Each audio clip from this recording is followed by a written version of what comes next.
Olá, boa noite, bom dia, boa tarde para todo mundo que está assistindo. Hoje nós vamos falar sobre a vida do codificador, Allan Kardec, e eu gostaria de convidar a todos para que a gente possa fazer a nossa prece inicial. Então convido a todos a elevar o pensamento às esferas superiores, trazendo em nossa mente a imagem de um Jesus vivo, luminoso, de mãos e braços abertos e estendidos a nos auxiliar em nossas dificuldades, que nós possamos ser intuídos pela espiritualidade, pelas luzes do Cristo, pelo nosso anjo guardião, e que possamos tirar os ensinamentos dessa noite, de tudo que será dito, e assim procurar aplicá-los em nosso dia a dia, favorecendo a nossa transformação moral e também a do mundo. Em teu nome, Mestre, em nome da espiritualidade amiga, que rogamos se faça presente, nós pedimos autorização para iniciar mais um estudo nessa noite, que assim seja, graças a Deus. Bom, hoje nós vamos falar sobre um grande nome dentro do Espiritismo, Vamos falar do codificador da doutrina espírita, e nós fizemos algumas anotações aqui, extraídas obviamente do ESD, do tomo 1, e gostaria de guiar os estudos através dessas anotações hoje. Então, nós vamos começar falando do nosso codificador, Hippolyte Léon Denisard Rivaio, esse grande nome que nasceu a 3 de outubro de 1804, início do século XIX, em Lyon, na França. Então, aqui já temos um primeiro ponto para levar em consideração a Europa como estava nesse início do século XIX, Revolução Francesa, Revolução Industrial, todo aquele contexto socioeconômico e histórico que estava borbulhando no continente europeu.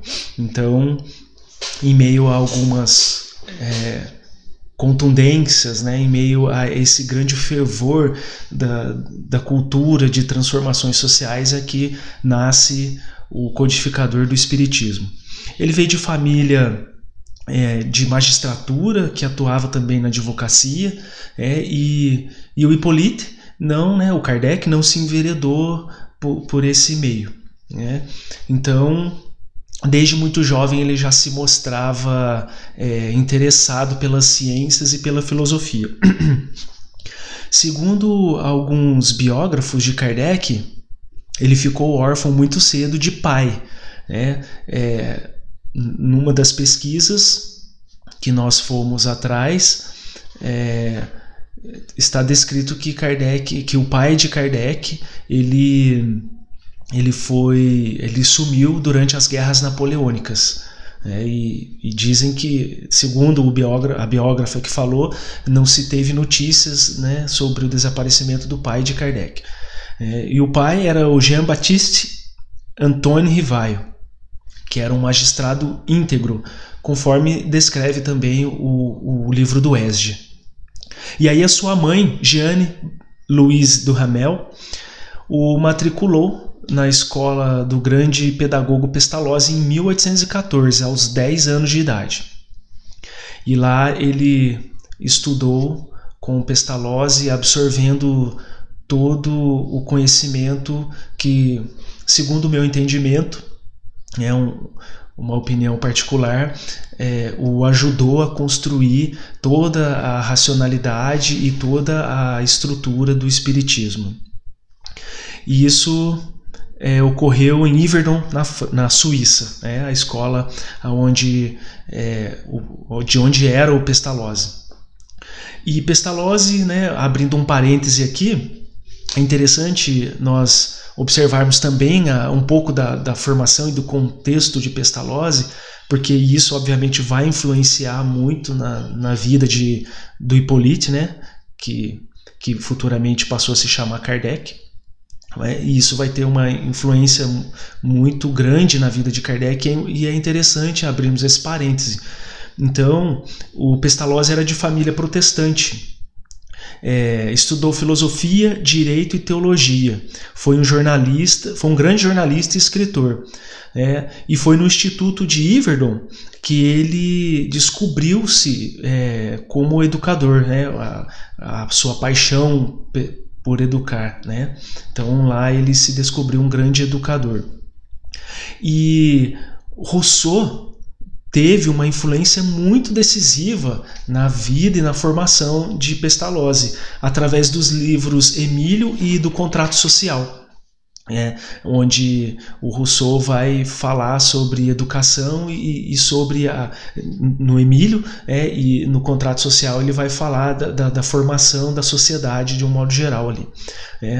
Então o ensino que Pestalozzi, a corrente de ensino que Pestalozzi tinha em Yverdon era o ensino heurístico, segundo algumas pesquisas que nós fizemos também aqui para a construção desse estudo de hoje.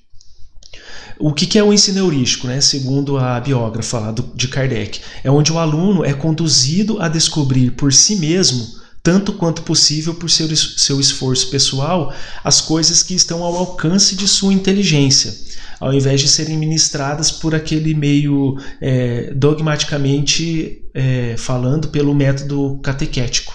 Então, o Pestalozzi, pelo que se entende disso, ele meio que forçava, entre aspas, a criança a se descobrir. Então é um método de extrair o ex dulcere da criança por ela mesma, forçando a procurar os mecanismos que talvez já estejam dentro dela. E é isso que a gente entende do texto aqui. O Pestalozzi ele era uma pessoa muito inserida no contexto social e político dele. Ele foi considerado como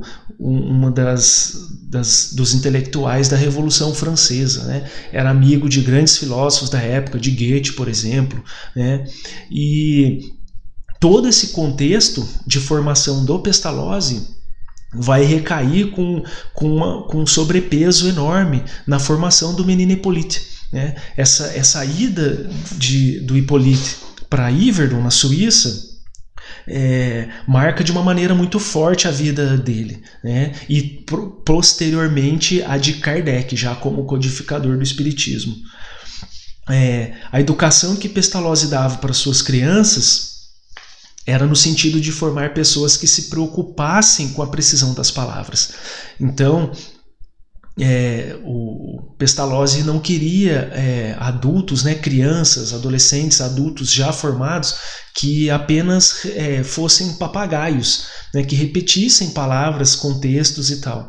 Então, ele criticava muito a tal da verborragia, que é aquela onde a pessoa fala e não diz nada. E então, tudo isso foi passado para Kardec. A escola onde Kardec se formou tem muita relevância para o Espiritismo. Então, todo esse contexto que Kardec viveu como menino Hippolyte, antes da codificação, deu uma base muito sólida, muito bem estruturada para a construção do Espiritismo, para a decodificação do Espiritismo. Então, Pestalozzi, ele gostava da experiência vivida na prática. Era essa uma de suas vertentes.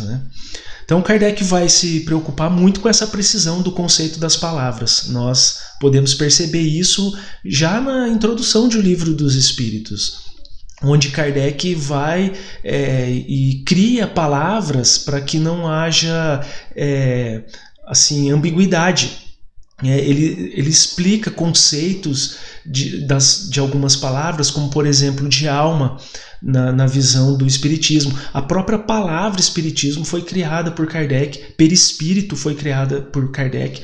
Então, uma série de palavras que Kardec cria justamente para para não criar essa ambiguidade, para não criar certos escolhos desnecessários ao entendimento do que o Espiritismo tinha para passar. E tudo isso que nós estamos falando de Kardec, já na construção do Espiritismo, ele adquiriu no método de Pestalozzi, de quem o menino Hippolyte vai se tornar o grande discípulo, vamos assim dizer.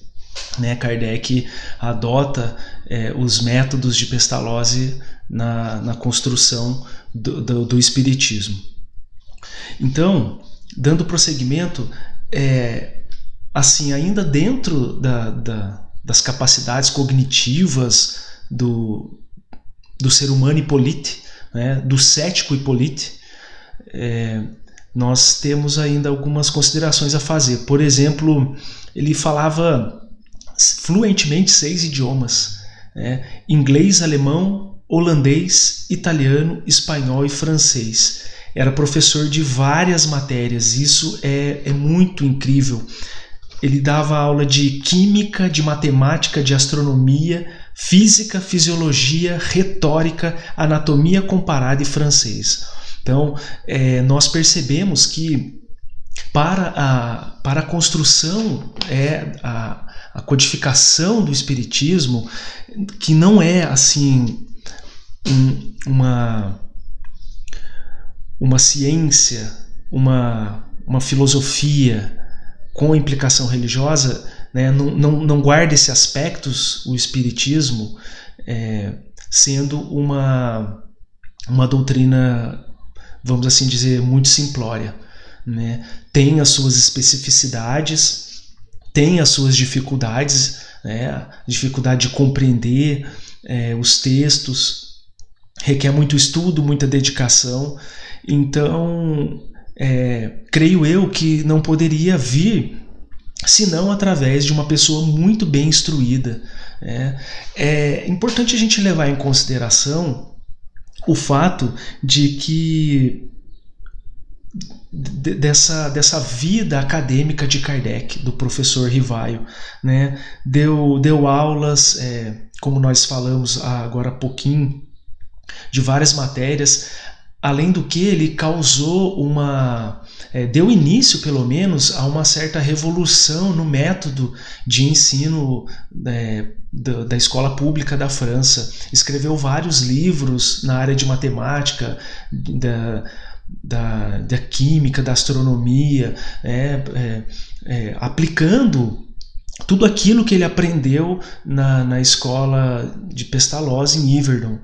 Então ele causou sim essa ruptura na questão do ensino, daquela coisa metódica de que tem que ter um professor ali na frente passando tudo categoricamente, que tem que ser assim e ponto. Então ele não ficou famoso mundialmente como o professor Rivaio, porque a partir dos 50 anos de idade ele passou a se dedicar aos estudos do Espiritismo, como veremos agora há pouco. Então, todo esse conceito de formação pedagógica de Kardec, dessa racionalidade em cima dos fatos, a aplicação do científico, que até então tinha outra visão, não diria outra visão, mas é um pouco diferente da visão que se tem hoje, o método científico. Hoje temos aparatos tecnológicos de grande avanço na área da computação, por exemplo, máquinas fotográficas, observatórios, que dão ao homem possibilidades de avançar tecnologicamente, com mais precisão, com mais base científica. Mas à sua época, o método científico já existia, era aplicado. Então, essa racionalidade da qual se constituiu a vida do codificador foi muito importante para a construção do Espiritismo.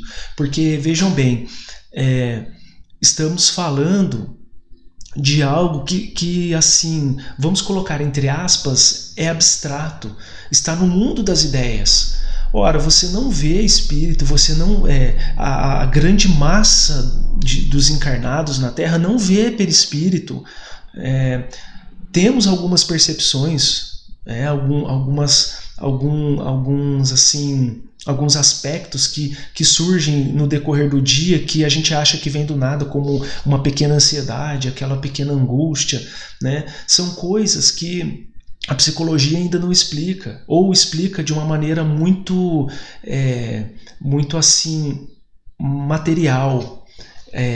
A psicologia, a filosofia, a psiquiatria esbarram ainda nos conceitos eletroquímicos do cérebro, né? Ou seja, no campo material.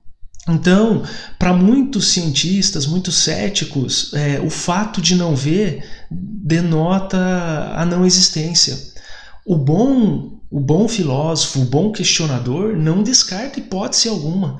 Algumas podem, obviamente, parecer assim muito aquém do que a filosofia, a psicologia, as ciências exatas já conseguiram trazer de conhecimento para a gente. Mas quando Kardec se predispõe a estudar os fenômenos espíritas, ele, não sendo médium, observou os efeitos mediúnicos inicialmente com olhos bem críticos. Obviamente isso ocorreu durante toda a execução, né, a construção do espiritismo, mas inicialmente com olhos críticos de um cético, né, de um cientista, de um matemático, de um físico, de um astrônomo, né, de um pedagogo, de alguém que tudo questionava.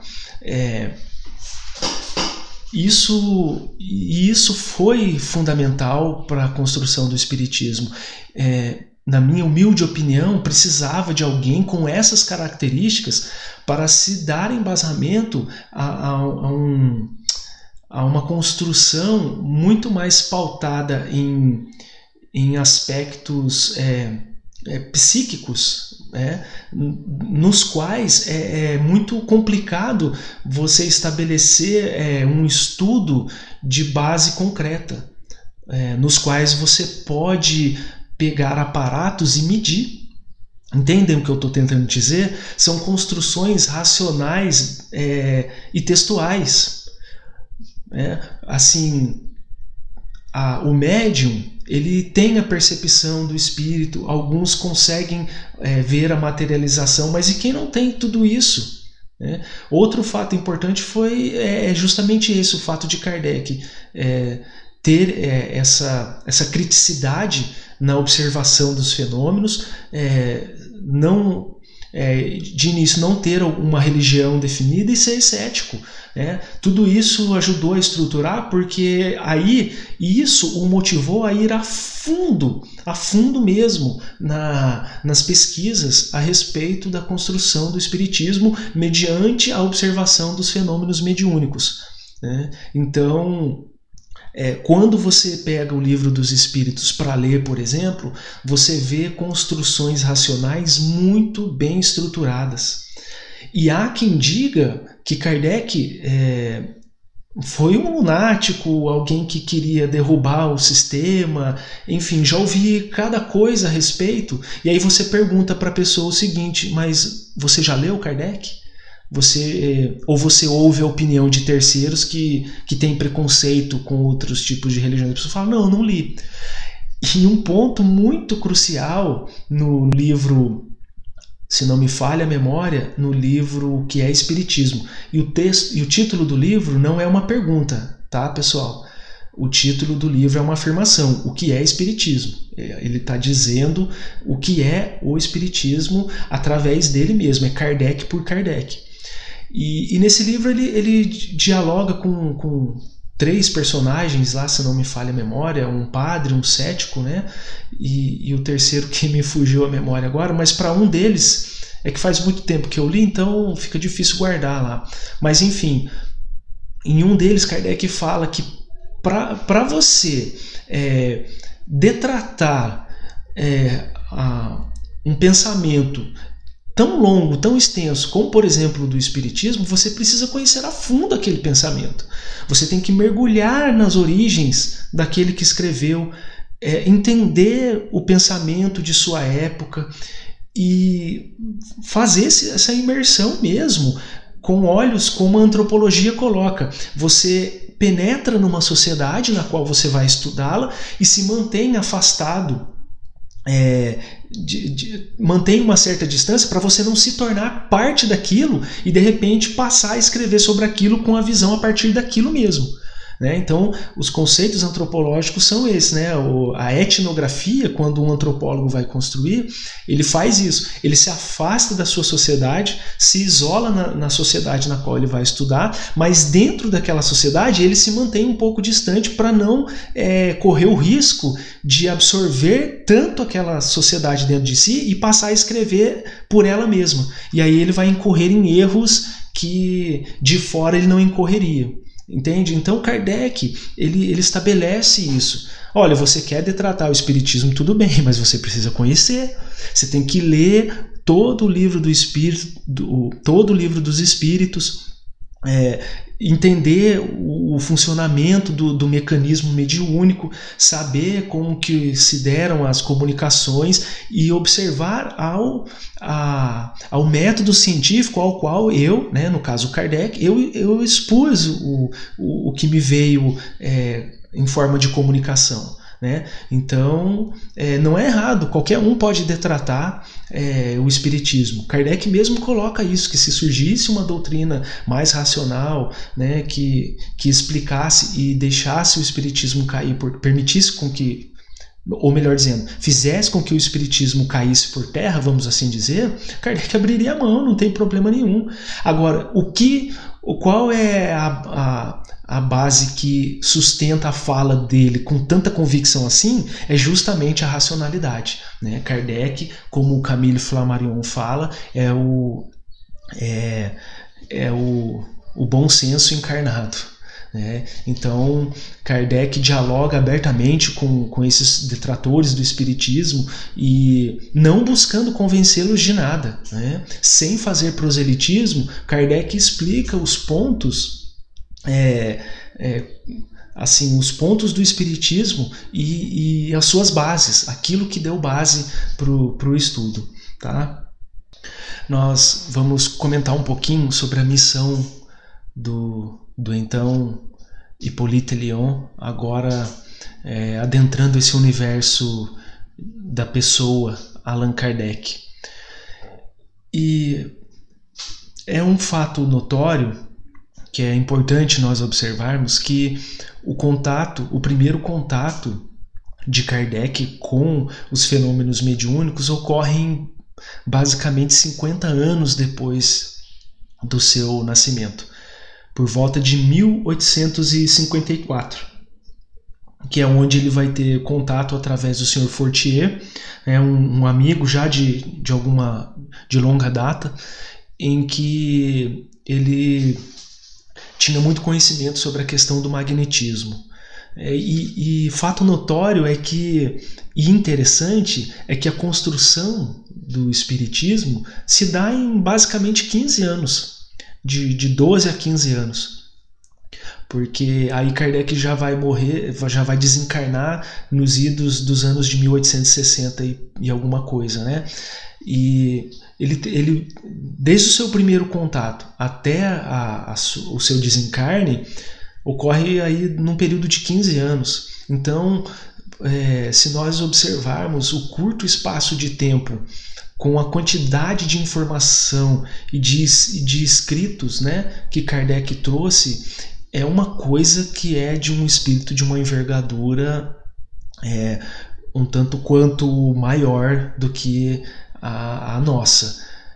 Então, por isso que toda aquela estruturação, toda aquela base educacional, pedagógica que Kardec, aliás, que o ser humano, o espírito encarnado na pessoa de Hippolyte Lyon teve, foi fundamental para o desenvolvimento do espiritismo. Além do mais, toda a sua experiência já adquirida também naquela então atual existência como professor Rivaio.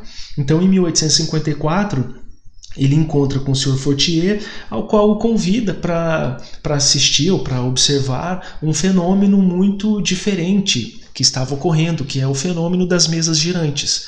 E como ele era cético, cientista, entendia muito de eletricidade, na conversa com o Sr. Fortier disse que, olha, isso não me parece muito algo sobrenatural, dada as novas descobertas do magnetismo e tal.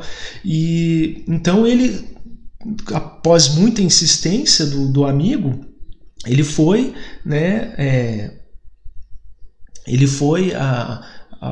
ao encontro dos fenômenos, observar como um cientista, como alguém que estava meio querendo que desvendar alguma charlatanice. Então ele começa os seus estudos, as suas observações, e ainda com um olhar bem crítico, bem cético, até que eu me recordo que foi colocado em um filme sobre, acho que é um documentário sobre a vida de Kardec, em que ele começa a observar o fenômeno mudando os seus conceitos, que ocorreu uma determinada situação na qual ele estava sentado longe da reunião mediúnica, no mesmo ambiente, observando de longe o fenômeno mediúnico, e pensou consigo: se for alguém inteligente por trás disso, então quero ver responder a minha pergunta por pensamento. E aí ele formulou uma pergunta através do pensamento e a mesa respondeu para ele. Daí então ele chegou à conclusão de que, puxa, realmente isso é um efeito inteligente. E se tem um efeito inteligente, tem uma causa inteligente por trás, porque esse é um axioma que a ciência aplica, não há efeito sem causa. Então, observando o fenômeno, constatando que o fenômeno era inteligente, surtia um efeito inteligente através das pancadas nas mesas, ele observou, chegou através da racionalidade de que, se o efeito é inteligente, a causa também há de ser inteligente. Então ele passa a pesquisar os fenômenos físicos que estavam ocorrendo ali na França, na década de 1850 em diante, com olhos já não mais de olhos tão céticos assim. Então ele começa a fazer as suas pesquisas aplicando o método científico. E um dos métodos, como bem observa o filme, isso está até no filme do Wagner de Assis, filme brasileiro, gravado aqui na França, ele aplica o seguinte método. Para testar a veracidade daquela resposta, ele aplica a mesma pergunta a vários médiuns diferentes que se desconhecem entre si. Eles não tinham contato uns com os outros. E todos respondiam a mesma coisa. Então ele submeteu as questões, a sua investigação, ao crivo da razão através de uma base científica. Só que, como nós falamos no início, isso são dados que se dão através de uma racionalidade, sim, obviamente, mas com dados escritos, com diálogos, ele não teve como colocar no livro assim uma experiência física, vamos assim dizer. As experiências quem viviam eram os médiuns, e o fato preponderante nisso foi a questão de Kardec não ser médium, e isso também o ajudou a perceber, que submetendo tal pergunta a tal médium, obtendo uma resposta, ele vai a outro médium, obtém a mesma resposta. Isso dava uma base muito lógica e racional de que aquele efeito não era coisa da cabeça do médium, daquela pessoa, vamos colocar assim, que se dizia médium, e porque várias pessoas, inclusive de vários pontos do globo, do Brasil também, Kardec tinha contato com o espiritismo aqui no Brasil, então ele fazendo isso, ele pôde atestar com veracidade, com essa experiência de que aquilo não era uma enganação de uma pessoa em si, que estava dando as respostas para ele mediante aquelas perguntas. Então, a partir daí, Kardec passa a estudar o espiritismo com mais seriedade ainda. E aí, no item 3.2, ele vai falar que naquelas reuniões na casa da senhorita Baudin, da família Baudin, ele é onde ele começa os estudos sérios sobre o espiritismo. E dado interessante que muito mais pelas observações do que por meio das revelações, né? Ou seja, então ele ainda com o olhar científico, sempre com o olhar científico acerca dos fenômenos, né? E aí ele diz que um dos primeiros resultados que ele colhe, né, nessas suas análises iniciais, nessas suas observações, foi a compreensão de que os espíritos nada mais eram do que as almas dos homens que haviam estado encarnados na Terra. E assim, o que quer que eles dissessem, fossem coisas boas ou coisas más, né, e isso já caracterizaria a existência de um plano invisível. O simples fato da comunicação com os espíritos, dissessem eles o que dissessem, provava a existência do mundo invisível ambiente. Já era um ponto essencial, um imenso campo aberto às nossas explorações, a chave de inúmeros fenômenos até então inexplicados. Então, através dessas comunicações, em que Kardec começa a trazer respostas mais enfáticas, mais precisas, mais racionais para as diversas perguntas que todo ser humano naturalmente tem dentro de si, né? Questões muitas vezes de uma profundidade ímpar, que muitas religiões mundo afora, não desmerecendo obviamente e sem fazer proselitismo aqui para o espiritismo, mas muitas têm apenas parte da resposta. Não que o espiritismo tenha toda a resposta, porque também não tem.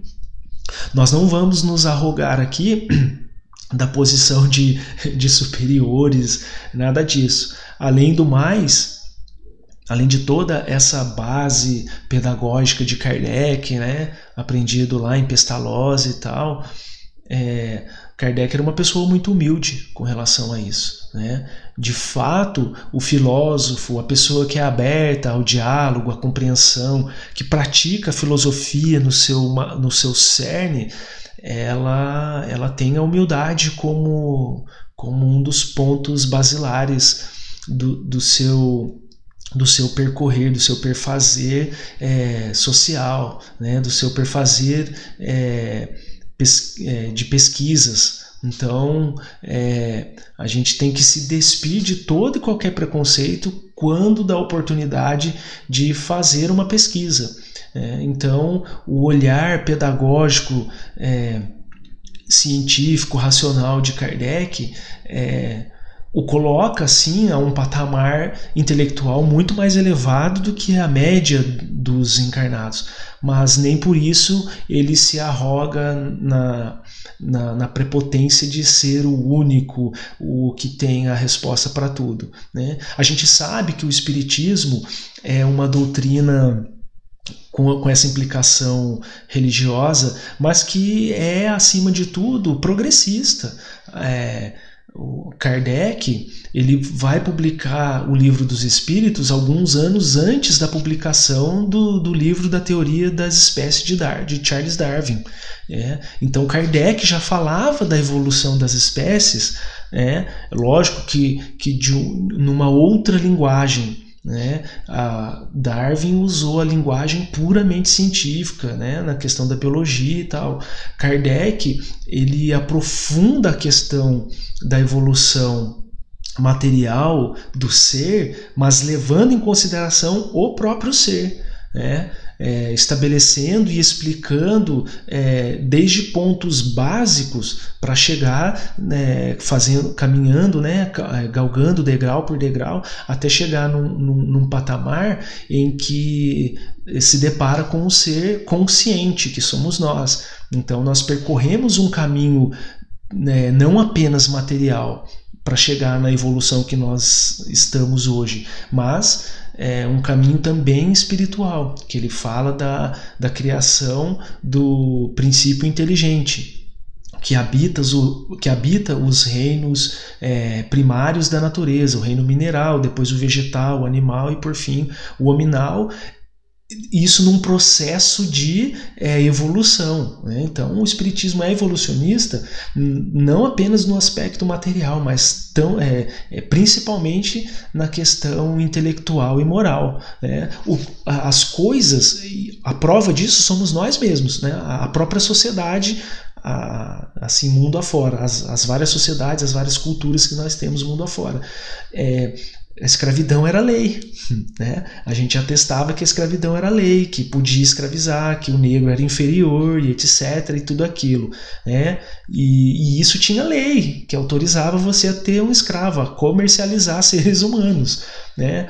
Então, com a evolução do pensamento e das necessidades da sociedade, isso a gente acha um absurdo hoje, muito embora haja ainda as pessoas que concordam com a escravidão e acham que foi necessário e coisa e tal.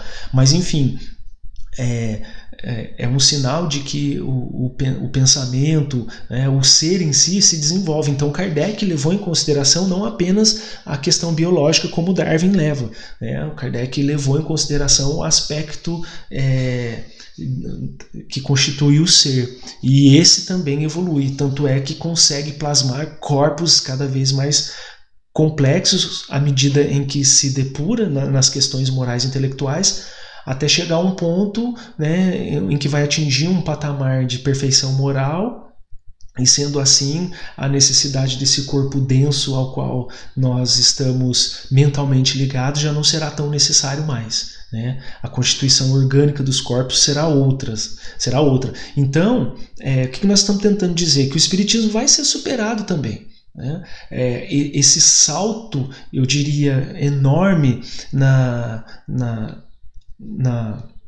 conjuntura do espiritismo, né, em todo esse contexto europeu, a época em que o espiritismo veio à luz do conhecimento dos seres humanos, ele traz esse aspecto evolutivo, mas vai ser superado. Vai ser superado. Vai chegar um momento em que todo esse conhecimento vai ser absorvido e teremos necessidade de aumentar esse conhecimento. Então são degraus que vamos galgando, né? A evolução não para nunca. Esse é um ponto em que muitos tratadistas, me perdoem novamente o termo, muitos tratadistas dentro do próprio movimento espírita desconsideram, e isso nos leva a um grande erro, achar que o fato da pessoa estar sofrendo na vida porque ela merece, porque na outra vida ela fez isso, fez aquilo e agora ela está pagando e que não sei o quê. Um ledo engano. A justiça divina é restaurativa, mas não é uma justiça que retribui o mal com o mal, né? É uma justiça reparativa, como nós acabamos de falar. E o que é preciso para reparação? É preciso trabalho e educação. Não à toa ela veio através de um espírito de uma envergadura moral e intelectual muito grande, né? Estamos falando de Kardec, que era um pedagogo, né? Kardec era um professor e é tão mágico isso, não no sentido literal da palavra. Eu digo que é um feito espetacular, porque nos mostra até hoje que tão somente através da educação nós vamos evoluir. Todo esse conceito, essa conjuntura que Kardec trouxe através da racionalidade na formulação do espiritismo, nos mostra que tão somente através da educação nós vamos nos aprimorar moralmente, intelectualmente, né? Tão somente através da educação e do trabalho. Kardec morreu trabalhando, ele desencarnou trabalhando. Nós lemos aqui agora no livro do Esge, que foi no ano de 1869 que ele desencarna, né? E desencarnou trabalhando, como ele deu início como ele deu início ao trabalho do espiritismo, né, a sua vida acadêmica, né, lá aos 10 anos de idade, quando foi matriculado na escola do mestre Pestalozzi, né, adquiriu todo esse conhecimento. Então a gente sabe que isso é necessário. O médium que psicografa, por exemplo, ele só psicografa aquilo que ele já viveu, aquilo que ele já tem dentro dele. Tem as similaridades entre o comunicante e o médium que se fazem necessárias para que ele consiga decodificar o que o espírito está mandando de mensagem para ele, que o desencarnado está pedindo para ele escrever. Então, a racionalidade que a ciência nos traz, que a filosofia nos traz, nos mostra que assim não poderia ser diferente na construção do espiritismo. A gente não pode endeusar as pessoas e achar que elas são assim semideuses a ponto de trazer toda uma construção tão complexa e tão gigante como é o espiritismo, simplesmente fechando o olho e escrevendo, ou fazendo uma pesquisa aqui, outra ali, outra acolá. Não, isso é um erro pensar assim. Kardec, por mais que tenha recebido orientações do Espírito da Verdade, por mais que tenha recebido comunicações também, né, dos outros espíritos codificadores, ele precisava ter esse conhecimento, esse cabedal de conhecimento para construir o espiritismo.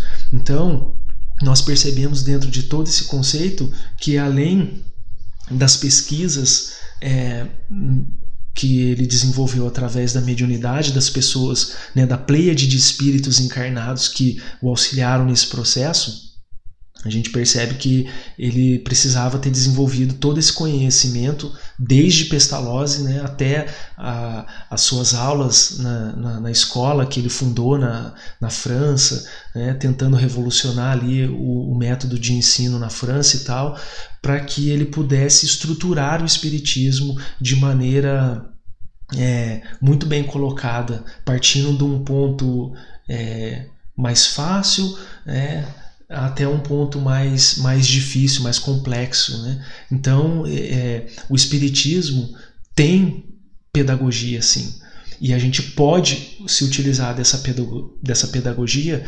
para ensinar as crianças, para passar o conhecimento para os jovens e adultos, né?